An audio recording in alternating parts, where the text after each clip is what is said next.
Welcome to Corporate Therapy, the podcast where we unpack the dumb stuff businesses do. We ask the big juicy questions like why, what were they thinking, and then we chase down the answers.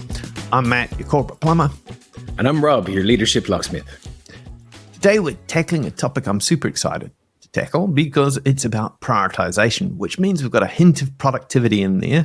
And I think, Rob, you're excited because... Well, I think prioritization has the potential to really reduce burnout in people when done well. But probably more importantly than that for me, it has the opportunity to unlock a lot more meaningful work. And to me, that's one of the key motivators for folks in their jobs. Right. So for you today, it's about burnout and meaningful. For me, it's like, crikey, I just want some productivity. That'd be grand. Yeah, two wonderful lenses to look at this through. Excellent. Where should we start? I mean, prioritization, like what goes through your mind, or what do you imagine when I say, today we're going to prioritize stuff? I instantly go into, how am I going to stay awake through this? It's a snooze fest, right? It always is. Or at least in my experience, it always is. And I think the reason for that is we don't do prioritization the way we should. We know we don't do prioritization the way we should. We end up prioritizing the wrong things or doing it because the highest paid person in the room said it was a good thing to do. And we know there's better stuff for us to be focused on. And it never seems to get out of the prioritization meeting. So we go in there just going, here we go again. I'm basically going through the motions without having, any real output that I'm expecting from it. So it's always been a bit of a snooze fest for me. See, when I think about prioritization, I have a slightly different lens. I mean, I grew up as a business analyst, so I love spreadsheets. So the notion of being able to put things into giant lists, rank them some criteria was sexy as hell. Borderline on porn, I reckon. It was brilliant. What I found, though, is the longer that I worked in business, is that the idea that prioritization is done well when it's logical and the decisions will be made by logic could not be further from the truth. I mean, what I got amazed by, and it didn't seem to matter which sort of companies I went into, it was ultimately the culture of that company that actually determined if the prioritization was a eye roll moment or it was actually something of substance that could genuinely take us forward. I mean, for me, I cannot recall the number of times that I've walked in there where you've had an exec's had a brain fart. I've just seen this. We so need to do it, and that goes to the top of the line. It would be one where I think fear also comes into this a lot, where people saying, I'm going to miss out because the competitors are doing this. I mean, you hear this about AI all the time. We must put AI into our roadmap, what we're planning to do. And so I think those unhealthy behaviors of fear or ego really end up shaping really bad experiences for people. I mean, when it comes to any sort of organizations that you got excited by, Rob, were there any that you said, hey, they got prioritization right for me? Yeah, there was one that I worked with, and it started as a team thing, and then we pushed it out to the business a little more.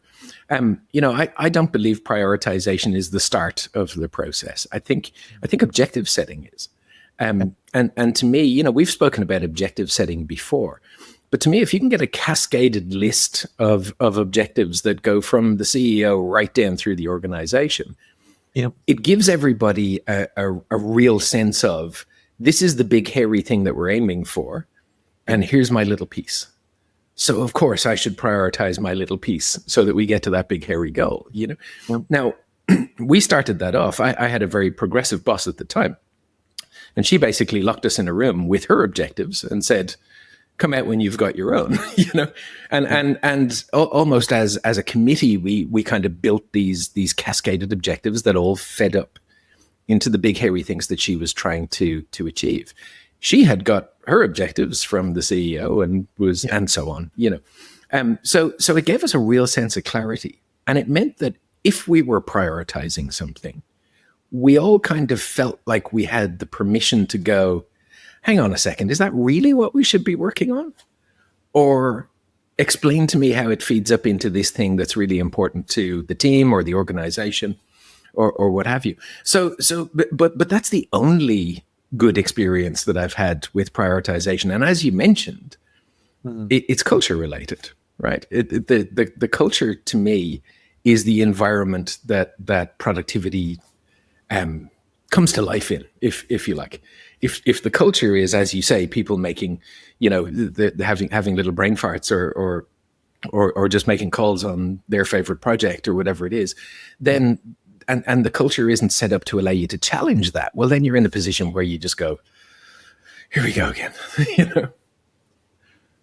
But I think strategy is a really important part of the puzzle. I mean, Ant Murphy, Marty King, they all talk about you need to lead with strategy first rather than try and start with prioritization first.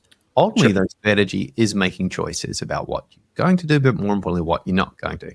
Folks know this. They get this. But what I tend to see is that you'll have an organizational strategy or company strategy trying to fill out. It's often done with a strong sense of fluff or BS. People want it to be inspirational and sound fabulous. And more is spent on the wordsmithing that is actually on the content or the decisions they get made. And by the time it starts to cascade or starts to waterfall down into the organization, that's when things start to get spicy. This is when I see teams going, right, we need our own strategy. By itself, that's a fairly sensible approach. You need a layer back, as you've just talked about. But then folks go a little bit feral and they say, right, we need a transformation strategy, which is going to allow me to do a land claim across other teams, other departments. Oh, they've got a transformation strategy. Okay, I'm going to launch a customer experience strategy. That's going to give me a land claim. Or the word digital, or the word AI, or the word product. They all start to get mixed together. And then what I watch staff do is go, holy crap, that is a lot of data points you're asking me to look at. I'm not really sure what good looks like. I'm not really sure what north looks like or where my role fits into it. And those behaviors are determined by the culture of the organization, of what you're rewarding, what you're incentivizing, and what people can get away with. So to me, strategy is an important part of the place.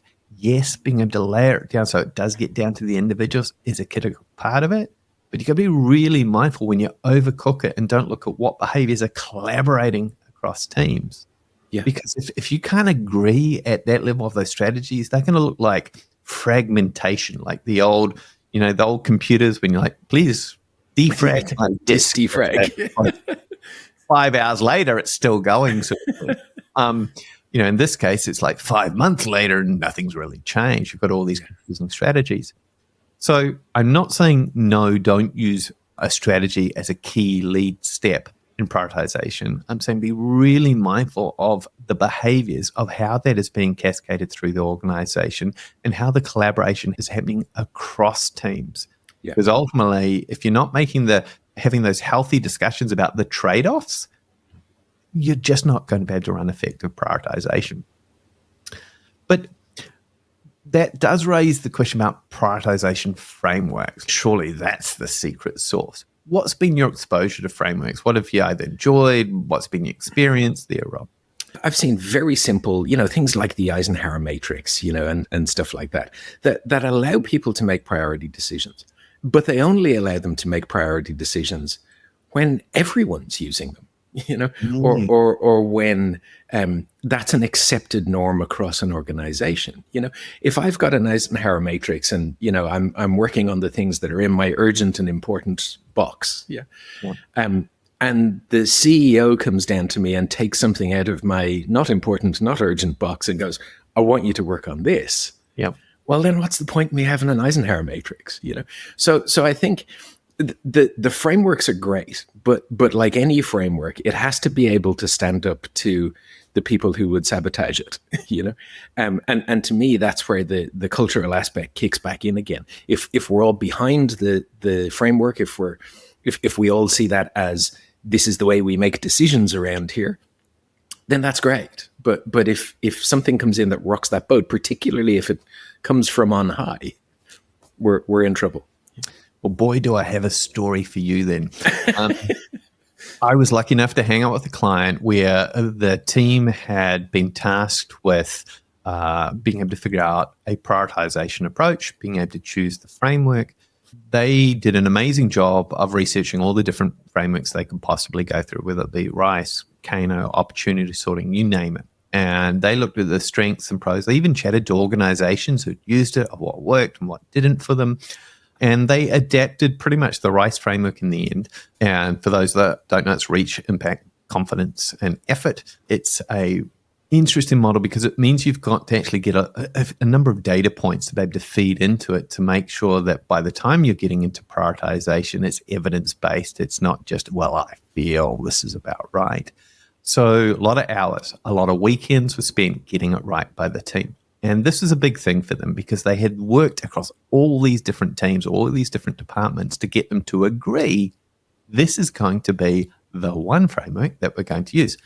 And we need your help because we need you to be able to throw in all your strategic initiatives that you've got or the key ideas you're wanting to run with into the one list.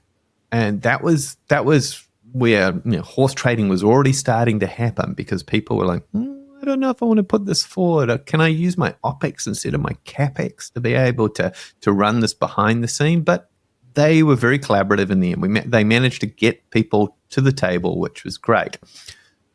The session started, and they were very methodical on the scoring and how it's going to work, and the confidence to be able to execute the work.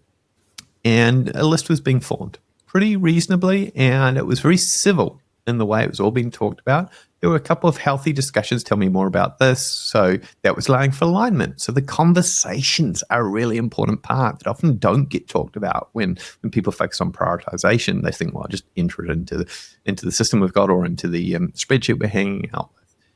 But it's those conversations that allow people to get a little bit of empathy, a little bit closer to why is this really important? What's this really driving? How sure are we really thinking this is going to happen?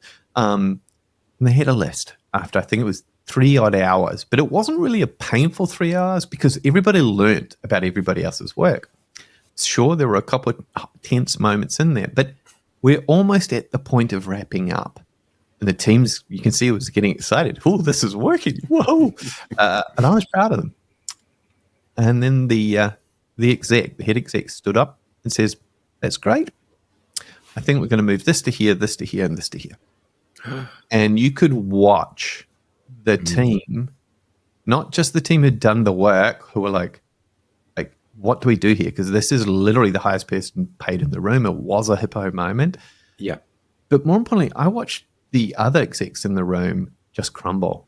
Like, you could literally say, WTF going through their minds. Have I just spent not just the 3 hours, but their teams putting all this together, all the evidence behind it, so that this could be a fair, evidence-based discussion.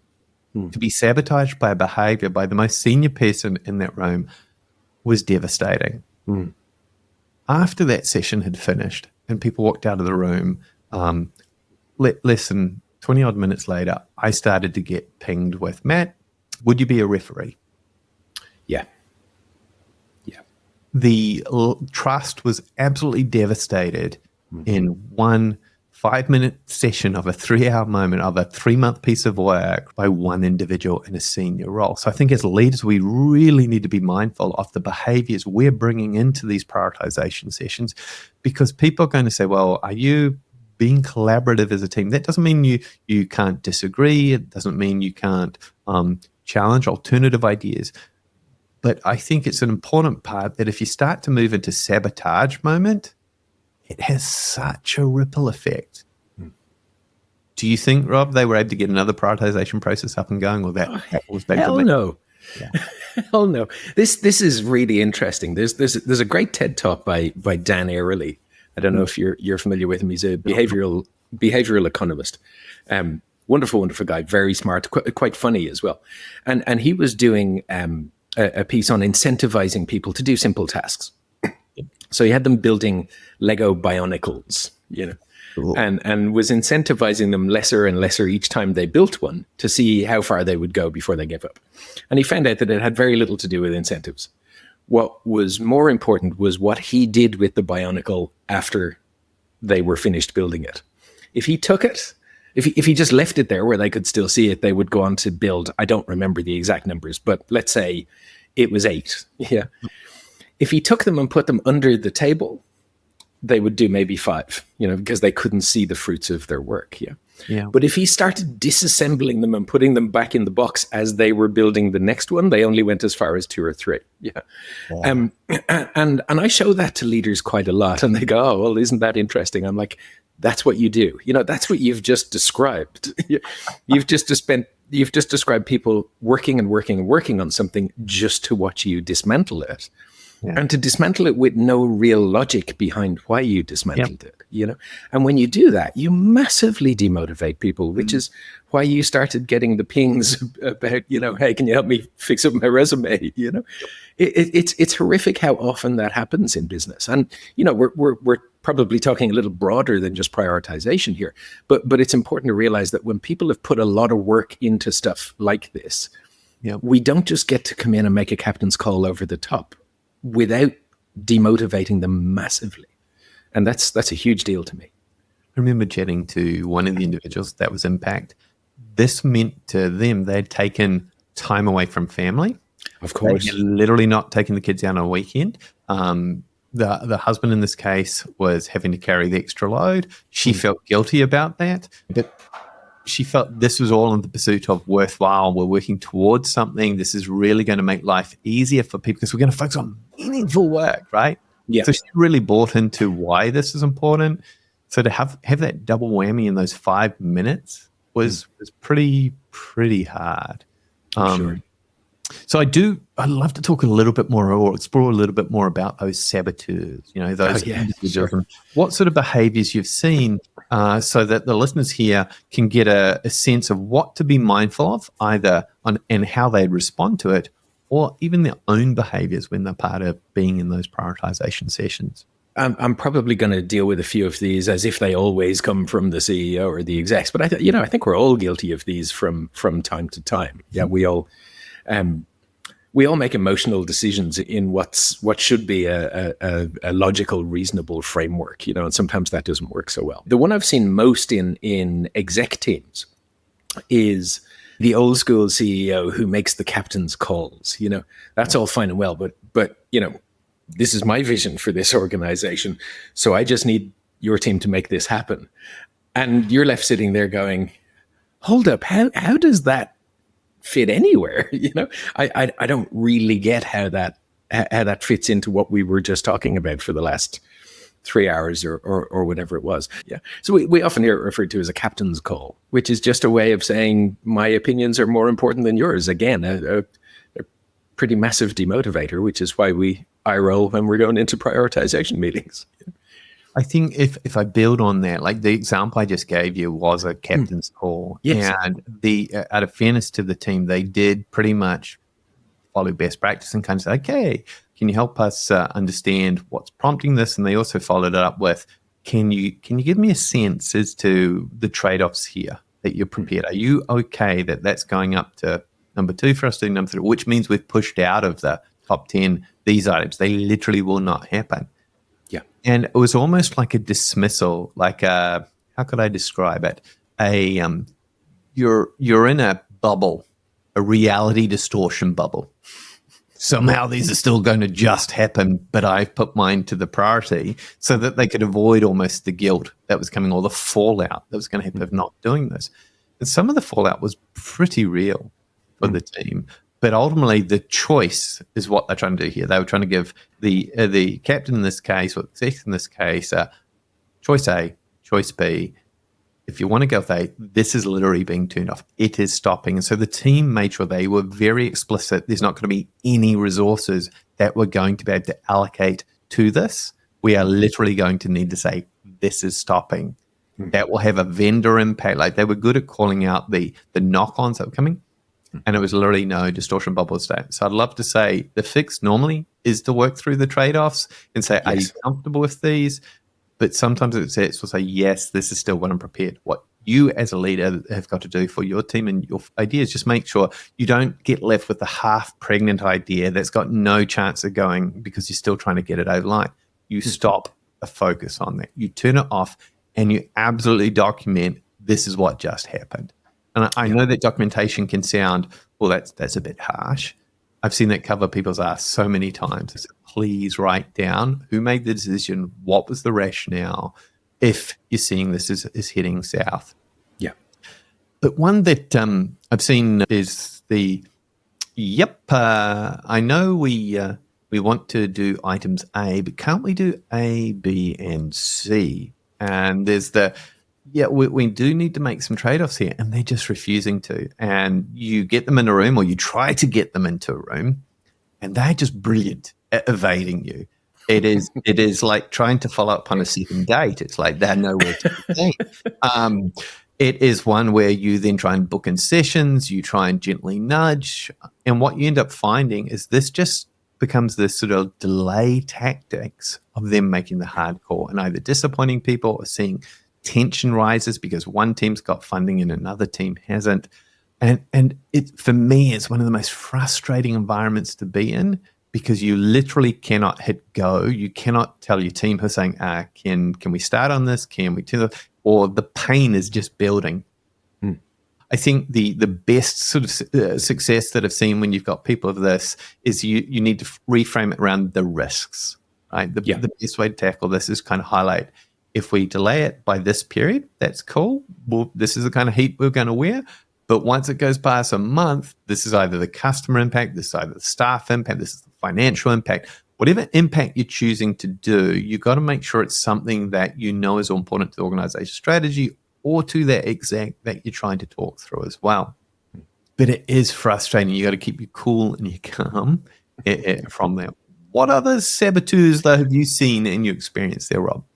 I've seen in more siloed environments, I've seen people who get deeply focused on the KPIs that their team need to achieve. Yep. And they don't really care who else's team they have to steamroll in order to make that happen. So there's a very sort of internal focus. This doesn't help me hit my KPIs. So I'm not doing that. I'm going to do my pet project instead. And to me, you know, you were just talking about somebody who's like, well, we need to do A or B. Well, why can't we do A and B? To me, that's a conflict avoidance thing that actually makes conflict build up. You know, it's the same in this case. It's the same with somebody who's really focused on their KPIs or whatever gets them their bonus or whatever it is, because you've probably got 5 other managers at the same level as them who are in exactly the same boat. And of course, there's going to be conflict between them if that's the case. This is when your transformation turf wars start, you know? So to me, you know, this is the importance of having KPIs that are rolled up through the organization. It stops those little, it's me versus you, as opposed to a collaborative approach in a business. I don't think they stop. I think they may minimize that would go in terms of from it. The reason I kind of say this is every organization is generally going to have a bias as to what it believes is the magic secret sauce that makes its company successful. You know, it might be the marketing team in one organization. It could be we're an IT-led company. It could be the fabulous service that we're giving. So depending on what those biases or what the beliefs are that underpin your secret sauce, that hopefully are in your strategy, the money or the proportion of investment that normally kind of gets channeled into those areas is normally already biased in some way because people's confidence, beliefs, even the evidence normally backs that up because it's traditionally made them well. The problem you've got is when you're recruiting staff, they are coming from one culture in one organization where it may be from a different level of hierarchy or status. So I literally got to meet a fabulous marketing director who had joined a large insurer. And they had come from a background where marketing pretty much was the bee's knees. You know, it was a marketing-led organization. They came into this insurer only to really quickly find out you're the color and shapes people. It's the actuaries that actually make all the decision. And so they're going to get more of the funding. They're going to get more of the choice around the product design. And really, this was really frustrating. So you had tension straight away baked in because that wasn't clear from the outset. The individual very much was trying to work through what's the North Star, like how can we do this collaboratively together so it works.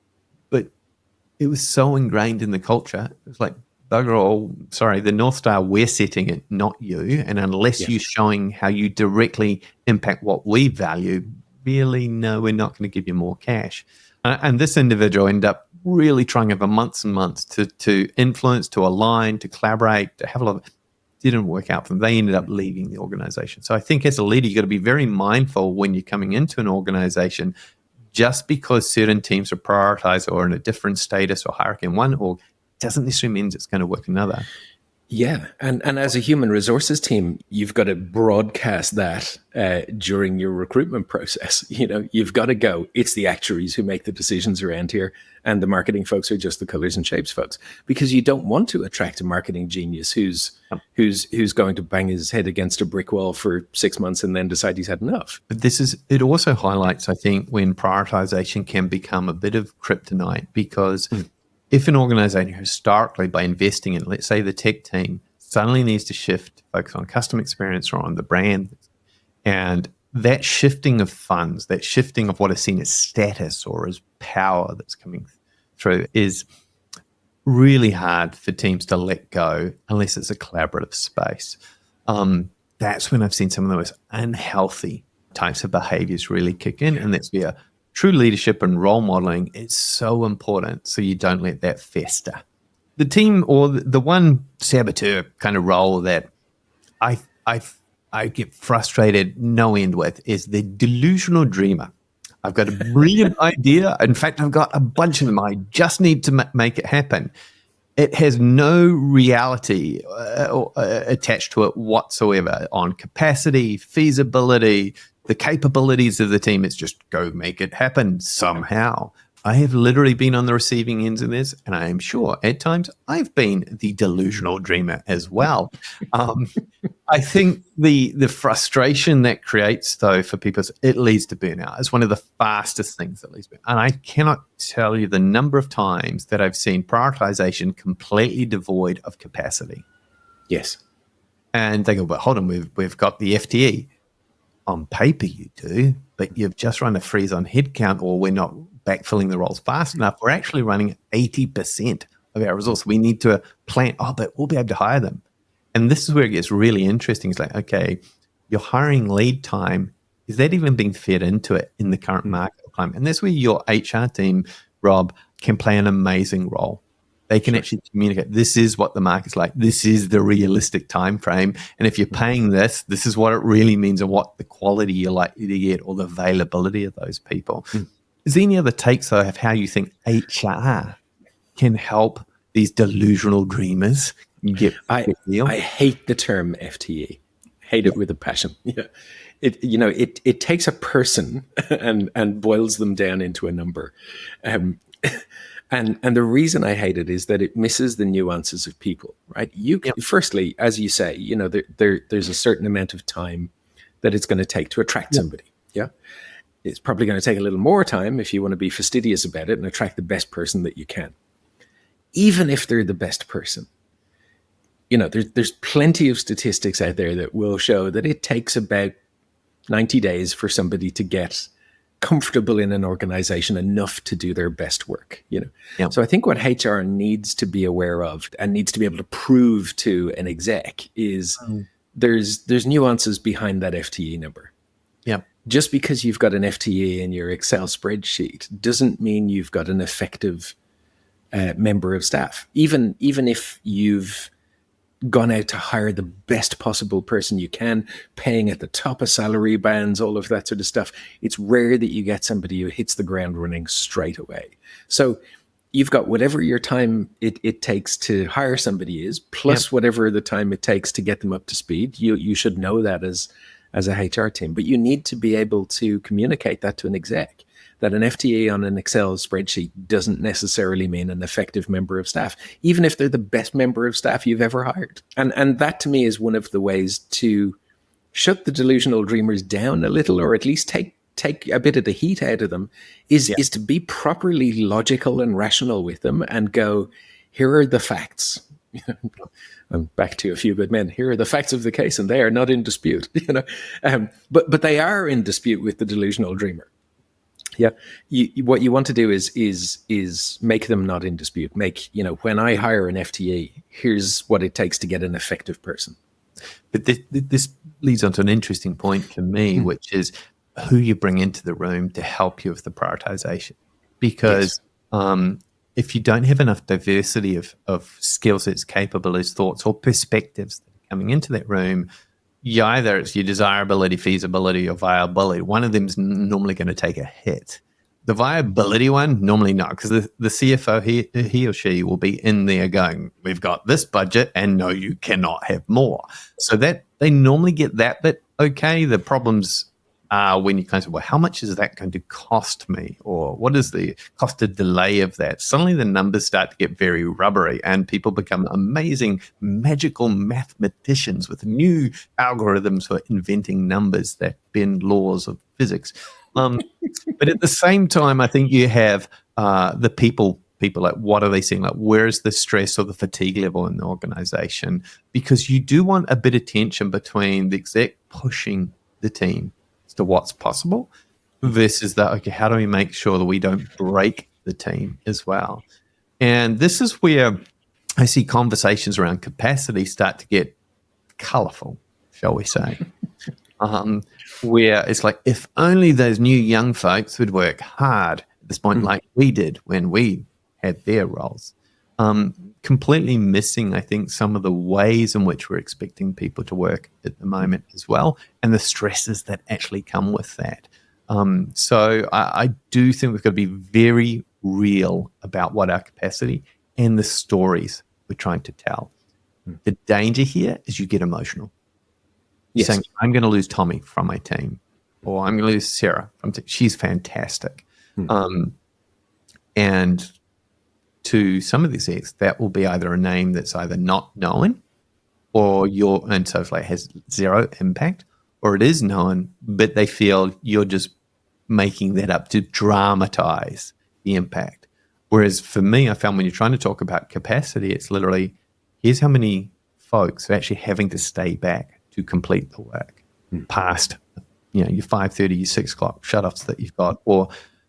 But this is where it gets interesting because people start to talk about absolutes. So, that's okay. We should be encouraging that. My worry about capacity is when you start banking those additional hours into your prioritization. Well, we get an extra 20% out of staff for working the over and above, right, that we don't pay them for, that we're going to use to enable this project to get over the line. When is that acceptable? When's that not, Rob? That's a good question. I mean, I think execs banking on those extra hours is the same as employees banking on getting their bonus. If you don't get your bonus, massive demotivator. You're going to be very upset about that. If the exec doesn't get the extra hours they're banking on, they're going to be very upset about that, very demotivated by it, right? But it's just a question of expectation, right? We shouldn't expect a bonus. It's a bonus, right? It's the hint is there in the word. It's a bonus. It's over and above what you should get, and that's the way execs should think about people working extra hours. Is that it's a bonus. Some people will do that because they want to get ahead. Because they want to be seen as the person who does the great work around here, and they're prepared to burn a little bit of their social life to make that happen. Others won't. I had a good friend who used to say to me, nobody's ever going to lie on their deathbed and wish they spent more time at work. And I think he's spot on in that. So, I would prefer to be out fishing in the mountains than at work. My dad used to say that the worst day's fishing is better than the best day in the office, and he's right as far as I'm concerned. But that's my motivator. I know you're a guy who put in a whole heap of additional hours in the times that we were working together. And from what I could see, you were really comfortable with that. It was fun. It was meaningful. You were doing good work, right? I was different in that I would put in the discretionary effort when the discretionary effort was required. Not when it was expected, when it was required, So I pulled all-nighters at jobs. I remember there was a time when one of my training team ended up sick and on extended leave, and we had booked in a whole heap of training programs that had to happen to get ready for a massive launch that we were about to do that was basically going to double our customer base. Yep. So I did my day job from 9 until 3, and then I took her class from 3 until 10. So I mean, you know from doing it yourself that training and facilitation is a burnout at the best of times. But when you've already done 6 hours work before you go into a 7-8 hour training program, it was hell. And it lasted for 6 weeks, I think. I was like a wet rag by the end of it. But it had to get done. So I did it. Yeah. Now, I also had a boss at the time that didn't expect it, was looking for alternative ways around it. And I was like, nothing we can do now is going to get this across the line aside from this. So what she did was go, well, okay, well, let me find ways to minimize your day job so that you can focus more on the training, which worked pretty well. I was still working ungodly hours and I was still burnt out by the end of it, like properly burnt out. But as soon as it was over, she was like, okay, you've just earned yourself 3 days leave. I went fishing. I recharged. Everything was fine. I think the secret sauce you've got there is that your boss knew your workload. She knew what your priorities were. There had been a shared agreement of how that was going to play out. Yet by the time you go into prioritization, for many of the cases, this is numbers on a page. And it can be a little bit abstract. So it's very important. You can realize if you put your A team onto project A, then you're putting your B team, C team, D team onto the other ones. And that's going to have an impact. Of course. So there needs to be a translation from the number to the reality of the capability that you've got. And that's going to impact often the confidence of how likely this is going to get over the line. Yeah, it's a translation of that number on the spreadsheet into a real life human being. A real life human being who, unlike AI, cannot work 24 hours a day, 7 days a week. But it's when the numbers saying, well, we can only do this amount of projects, not the 10 you want to be doing, that I often will see execs feel threatened, fearful, be worried because they've made either promises to the board or they've got a bonus that they've got to hit, or they're worried that the company's not going to be able to fight off a competitor during this moment. So there's normally a real anxious or nervous response that I see where it's like, well, just get it done. So I think those conversations and the ability to be really visible around your capacity, we're going to talk about that a little bit later, are vitally important. Are there any other, though, types of saboteurs that you've encountered in your trades? The magpies, the shiny ball chasers, the people who find the cool new thing, whatever it is, and go, oh, look at that, we need some of that. I see that all the time, and I've been guilty of it myself. You see something, you go out to a conference or whatever, or you go to some sort of a meetup and you see somebody going, hey, look at this cool new shiny thing. And you're like, oh, must have that, and you don't really think about how does this fit with the priorities of the organization or my team. It's like, I just want the shiny thing, and I'm seeing a lot of that now, in particularly around AI, where people are going, oh, we need AI. And what problem is that going to fix for the business? We're not sure yet, but we need AI. You end up with a solution looking for a problem. Is there a time, though, where shiny thinking or shiny objects, is valid? Yes, absolutely. If you're a visionary thinker, if you're brilliant at predicting the future, and if you have the means to bring it into reality. I know Elon's a bit of a weird one, right? Let's be honest about that. Yeah. But I remember being mesmerized by SpaceX because they land rockets. And as far as I was concerned, having grown up in the era of the space shuttle and watching documentaries about moon landings and Saturn V rockets and all that sort of stuff, rockets don't land. That's not how they work. They burn up on reentry, or they crash into the sea or whatever, and we build a new one and we launch it again. So every time I see a SpaceX rocket come down and land, I go, that's just witchcraft, right? When Elon said, we're going to land the rockets and make them reusable, I was like, what, you're going to land rockets? Makes no sense. He was chasing a shiny thing. Now, he was also chasing a very practical application of that, which was to massively reduce the cost per kilo that it takes to put something into space, which is where Starlink has come from, and that's the investment that's going into Starship and so on. Don't get me wrong, I'm not a fan of Elon's, but I was a fan of his visionary thinking at that time. People said it couldn't be done. He put his entire organization on the line to make it happen. I think he had one launch left before SpaceX went bankrupt and had to nail it, So yeah, chasing a shiny thing is wonderful if you're visionary enough to bring it to reality. But unless you've got an understanding of, here is the very practical reason that I'm going to turn this around, that I'm going to make this work. You mentioned desirability, feasibility, and viability earlier. A lot of people are looking at shiny new things because of desirability only. I want this because it's cool. And we don't look into whether it's feasible or viable. Or we perhaps don't have the capability or the forethought to work out whether it's feasible or viable. To me, that's the difference with SpaceX and our average person who's dealing with this sort of stuff, is the inability to translate the desirability into something that's feasible and viable. But I think that raises a couple of thoughts in my mind. One, Elon tied it very much back to the strategy of what they're trying to do, right?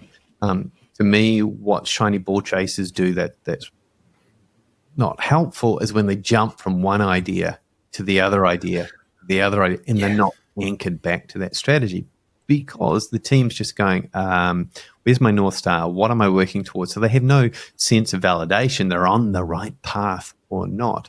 And it's just frustrating. You're starting things just like the desk example you talked about, what they took the bionic Lego and sort of put it under the desk. It's like, that's what feels like when shiny balls arrive. It's like, okay, that was interesting, but I've moved on.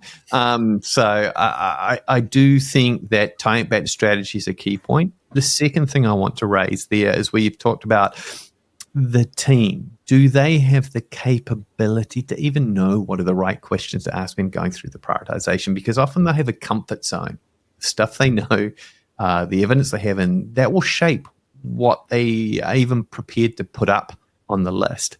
Sure. Because I have seen teams be so afraid to put items up there from the perspective of, if it goes up there, we're going to be asked to do it, and we have no idea how to make it real. Flip side, I've seen other teams going, if we don't put things up there, we're going to be out of job. We need to look busy. So let's put everything up there as well. Which I think is quite a nice segue into thinking about this from a middle manager perspective. What can they do? Because they don't necessarily be able to get to choose what a prioritization method is going to be used that needs to run across teams. They don't always get to choose or even influence what the actual strategy is that you're being asked to embed or bring to life. What are you seeing as some of the practical how-tos that they can embrace? We spoke about this on a previous podcast, is the idea of framing every no you want to say as a bit of a trade-off. Yes, we can do that as long as you're comfortable with the fact that this thing's going to slip by 2 months or whatever it is. So rather than saying no, it's a yes plus here are the consequences of that yes. That can help to deal with a number of the saboteurs, because it shows them the cost of changing a priority or the cost of working on a pet project. And it does it in a very non-confrontational, respectful way. I appreciate what you're trying to do here, and I'm more than happy to do it for you as long as you're cool with the fact that this is going to happen. I think that raises a really important point, though, what middle managers need to therefore do with their team, and that is to anticipate a no, right? To anticipate, hey, this is probably going to get a no. This will not happen. What would be the fallout? What would break if this doesn't go ahead? What's the evidence do we have to back this up so it just doesn't become an emotional, please, I really want this to get over the line, right? It's very important that you teach your team that no is a valid decision.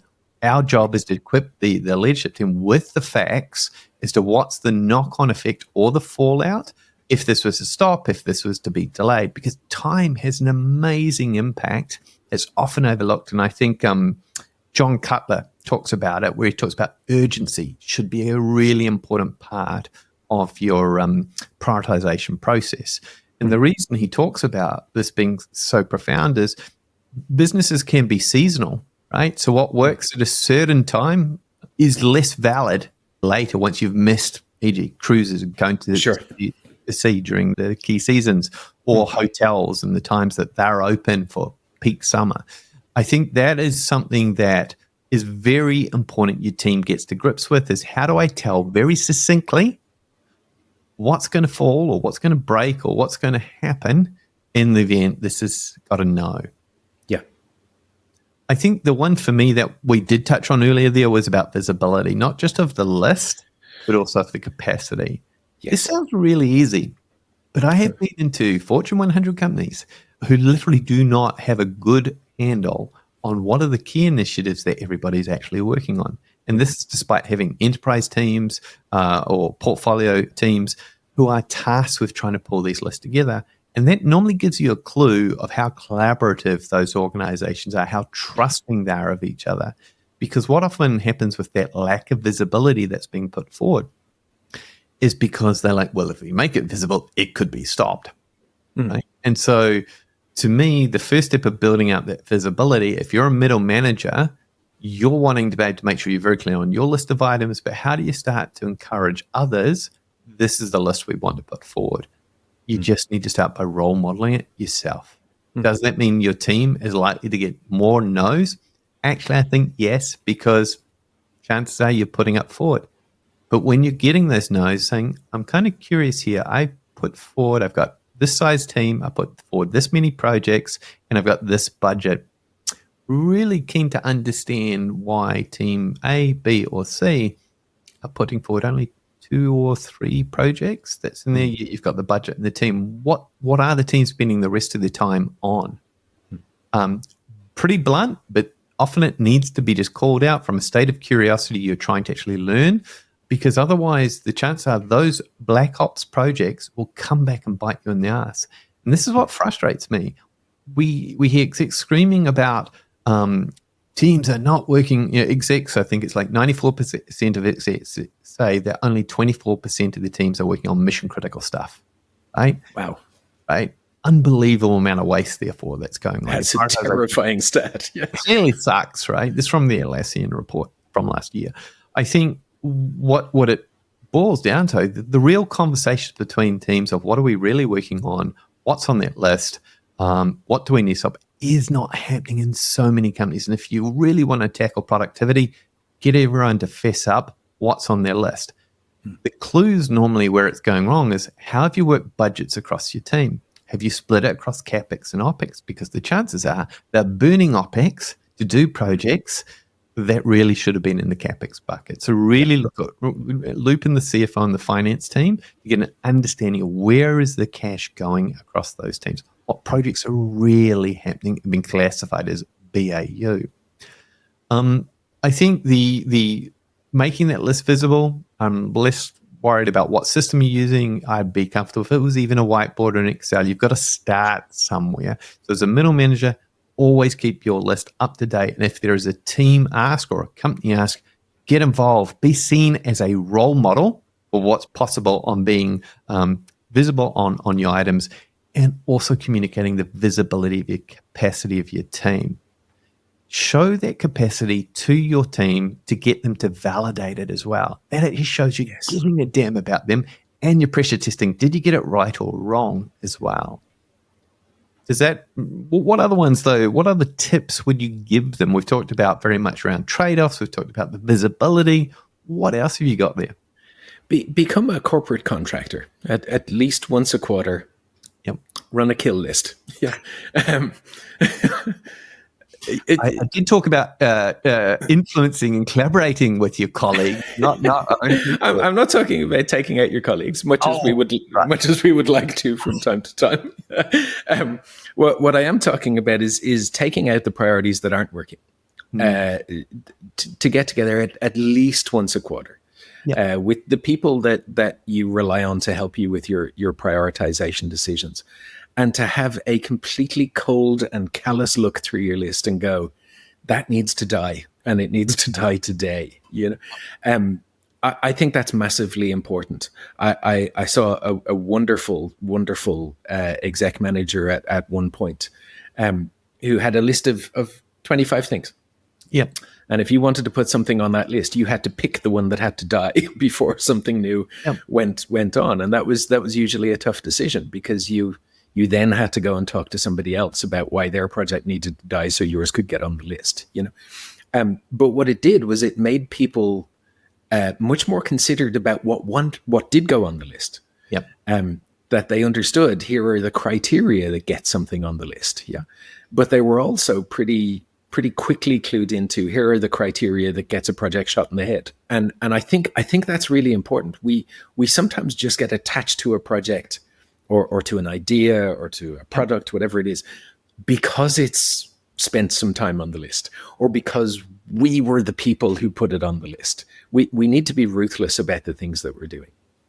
I think, though, when you're a middle manager, that's great for your own team of being, but you could be scared witless, kind of going, this is the pet project of the CEO. But I think being able to even identify what are those pet projects or those zombies that we're all scared to even say, hey, don't think we should be continuing with this because, right? That comes down to what environment you set for your team to be able to ask questions in the prioritization. It's very important. Staff can call BS. Explain why they're thinking that way without fear of retribution as well. I think the important part, though, is this touches on relationships. And yes, you can have a room or you can have a Jira board and you can work through what your prioritization is. Most of the discussions I see aren't in those rooms, and they sure aren't on those boards.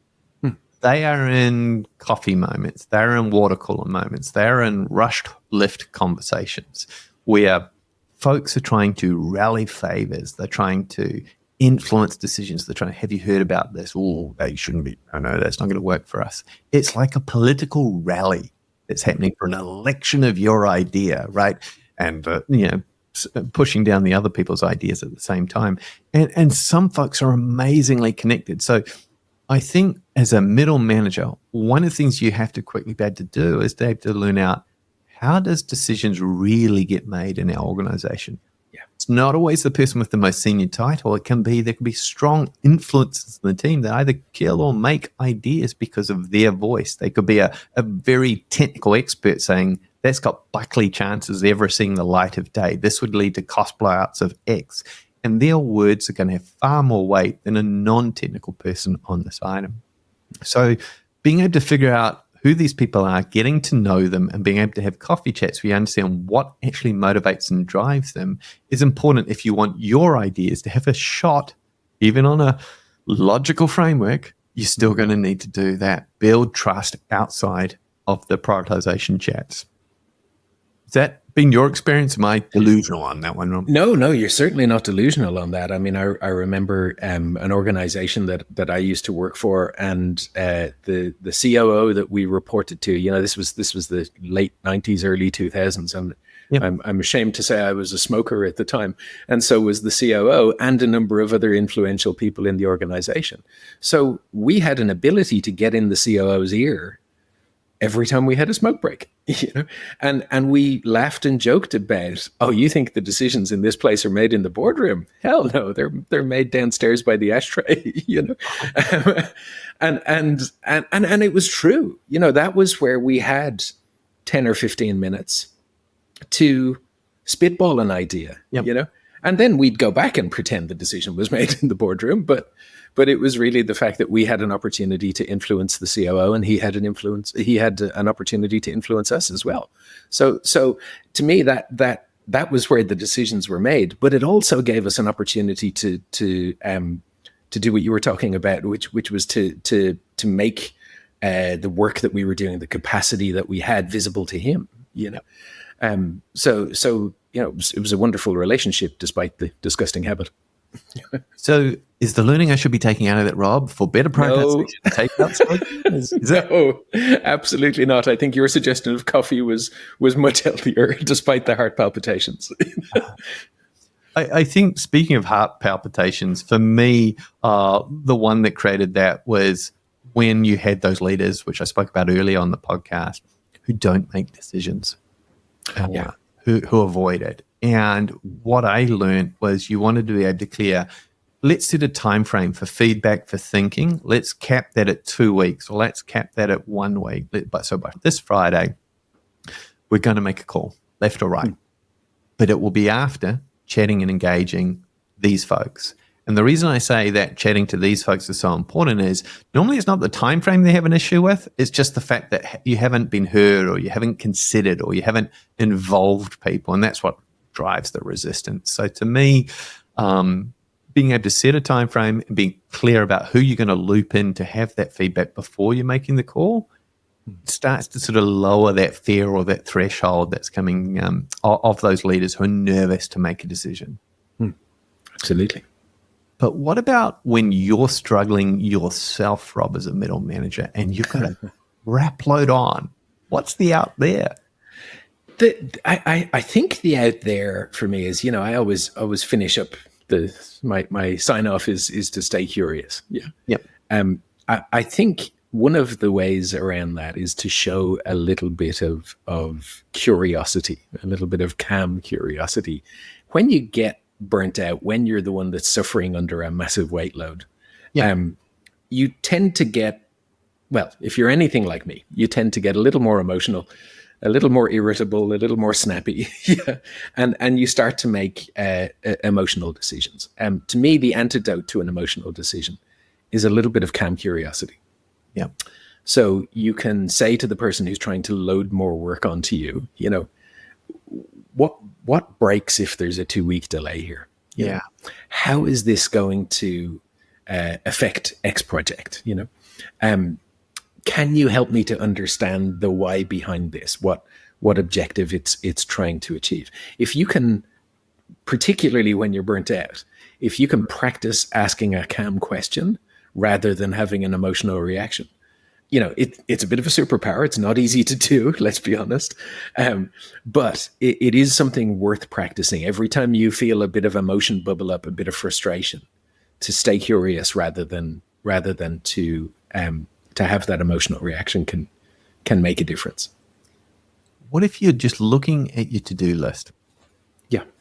And then you're looking at your diary, and it looks like it just wants to quit on you because it's exhausted just from carrying your load. Yeah. And is there a way you can work with your boss or your manager to be able to share what's on your plate? Like, what's the best way to kind of approach that? So I used to do this really simply off the back of a course that I did in priority management by an organization called Priority Management. And what they taught you to do was to use a calendar. To factor in a certain amount of interruption time, to book in time, to have your breaks and lunch, to look at your emails, that sort of stuff, but to have every piece of work that you were doing booked into your calendar. Was this on stone tablets back then, Rob? Or we're much more advanced than that. It was slate and chalk, man. But I used to use they asked you to use a paper diary. I used to use my Outlook calendar. Which has been around almost as long as I have, but that had two great impacts on my working life. One of them was that it allowed me to have an immediate chat with somebody about a priority decision. When they came to my desk and said, "Hey, Rob, I really need you to work on this," the first thing I would do is pop open that calendar and I'd go, "Right, let's have a look. Next available time is Thursday at 3 p.m. And they'd go, "Oh, no, I need it done now." And I'd go, "Well, okay, now I'm doing this thing for Angela. So let's go and have a chat with Angela and see if her thing can move till Thursday at 3 p.m. And at that point, they'd either go, "I don't want to talk with Angela, so Thursday at 3 p.m. is fine." Or they'd go, "No, actually, this is really urgent and important. Let's go chat with Angela." But either way, I was sort of outsourcing the priority decision and going, there are pieces of work that I'm being pulled between here. And you guys just need to make a call on which one's more important, that was an interesting little revelation to me, because nobody ever went, hey, just do both of them at the same time. Yep. Because they realized how ridiculous that sounded. Nobody ever said to me, I notice you've got all this space on Saturday and Sunday. Perhaps you could do it then. Or I notice you've got all this space after 6 o'clock in the evening. Maybe you could do it then. Now, don't get me wrong. There were times where they went, actually, we've mentioned them already. This is so urgent that we need to do it right now. And you're going to have to stay back until 10 or whatever. And that's fine, as long as that's the exception rather than the rule. And I understand the importance of it. But the other thing that it allowed me to do was show my boss, hey, my calendar's full for the next 2 months, which I wasn't asking her to do anything about. I was just asking her to be aware of it. So weirdly enough, we used to sit right next to each other. I would hear her say to folks, oh no, Rob's got enough on his plate. Leave that with me, or give it to Mike or whatever. So it allowed her to almost be a little bit of a shield to my workload becoming burnout workload. Is on a personal level, right? You've talked about the calendar and the ability to use that as a way to guide or almost outsource the decision making. The other one to me is you've got to look pretty much at your own body and say, what's going on? How energetic am I feeling? How grumpy am I being with people? How much am I snapping in the tones? And I think one of the wonderful things that I've seen you call out, Rob, is the ability to be able to spot in your mates, in your friends at work and go, Matt, you're being a dick. Can you pull your head in at that point, right? And because there's trust there and there's an understanding, I really should get some sleep, or I should really go to the gym. So please, for all of those leaders out there that are pushing yourselves to breaking point, you do need to have a chat with your boss around where you are and what needs to change. And I think on that note, it's probably a reasonable idea to wrap this one up. I've absolutely enjoyed today's session because to me, we tackled the productivity. Let's get some hard numbers going. But we also touched on really important topics of meaningful work, burnout, and how to give a damn about your people. What's today's podcast meant for you, Rob? How would you wrap up? To me, it's about little behaviors that need to shift, as most of our podcasts are. But I think there's real joy to be had in meaningful work. The unfortunate thing is that most prioritization sessions I've been involved in become a demotivator rather than a motivator. So as execs, as middle managers, as anybody who's involved in leading other people, you need to be aware of the fact that you can get people clear and get them charging at a North Star, or you can demotivate the hell out of them and have them updating their resumes. And there's a fine line between the two that we've got to walk, but it's worth walking. Speaking of fine, please remember to tune in, to subscribe, to share, and rave about us on LinkedIn. I'm Matt. I'll see you next time. Stay curious, folks.